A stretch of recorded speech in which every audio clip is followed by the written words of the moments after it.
Hello everyone, my name is Damar Setiawan with name J1E020014, and in this video I will present about journal article review. So my journal article title is Combining Morphological and Contextual Strategy Instruction to Enhance Word Learning, written by Anne Matt Faber-Nielsen, Hannah Trebian-Dogart, Christopher Cavenius, and Holger Juhl. It is a part of International Journal of Educational Research in volume 112, 2020, published by Elsevier Limited. So for the first is the research questions. First, did the participants learn the directly taught keywords?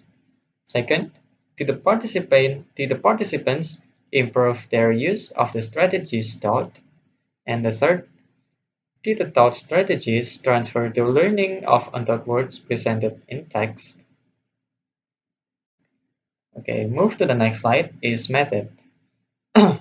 So in this research, there is a total of 556 fourth grade students, and 321 of them is inside the experimental group, and 235 the rest is in the control group.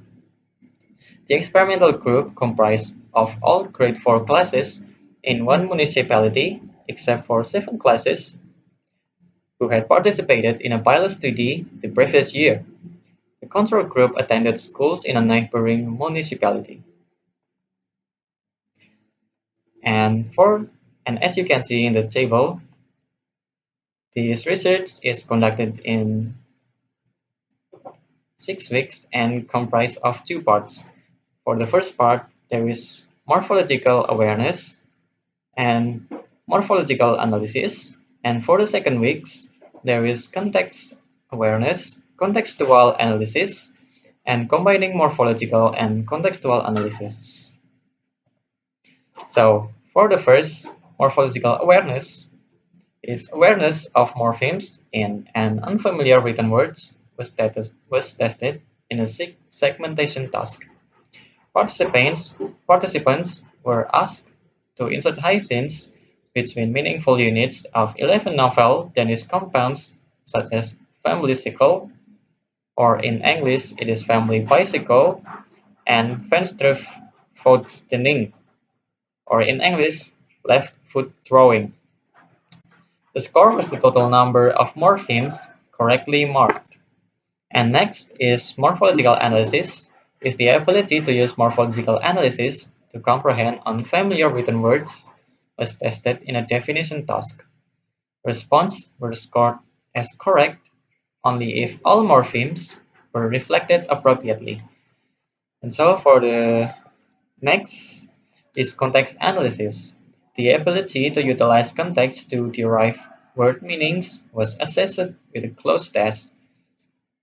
Participants were presented with 16 short texts from which one word has been deleted.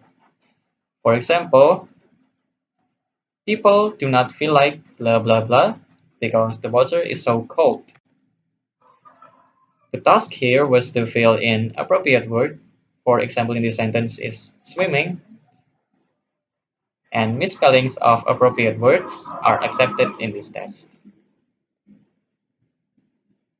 Okay, so the next slide is data analysis.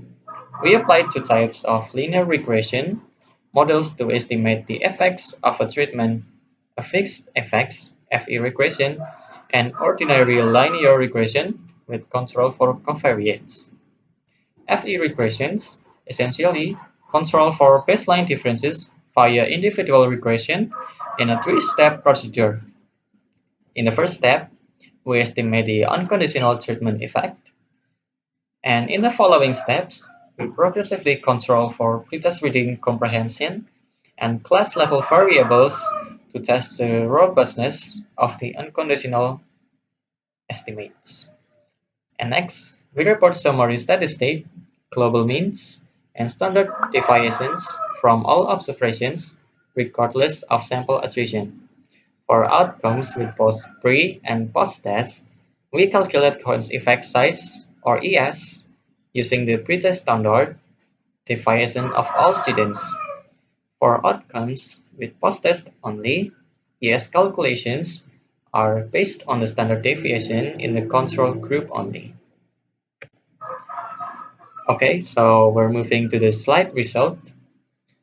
So as you can see in the table 6 here, the experimental students is basically doing better than the control students. As you can see that the value of ES here is in the majority is bigger on the experimental students column. And next, for the research question answer, for the first, did the participants learn the directly taught keywords?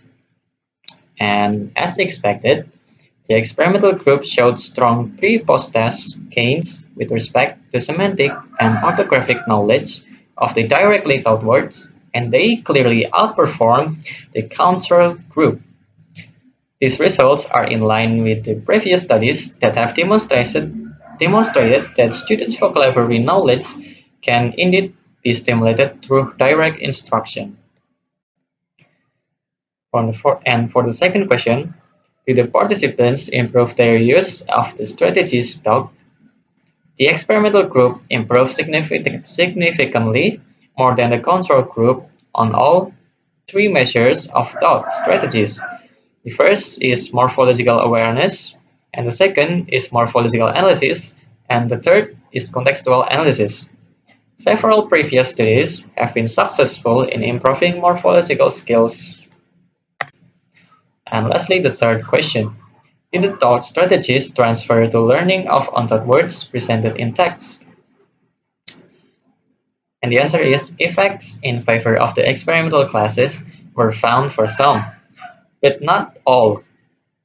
Measures derived from the word learning test, as these were the most distal measures of the program's impact. We find that even small effects based on relatively few items are of interest. However, overall, our results are in line with the previous studies, showing that the ability to learn new words from text is not easily improved. And yeah, so that is all from my journal article review presentation. And thank you for listening.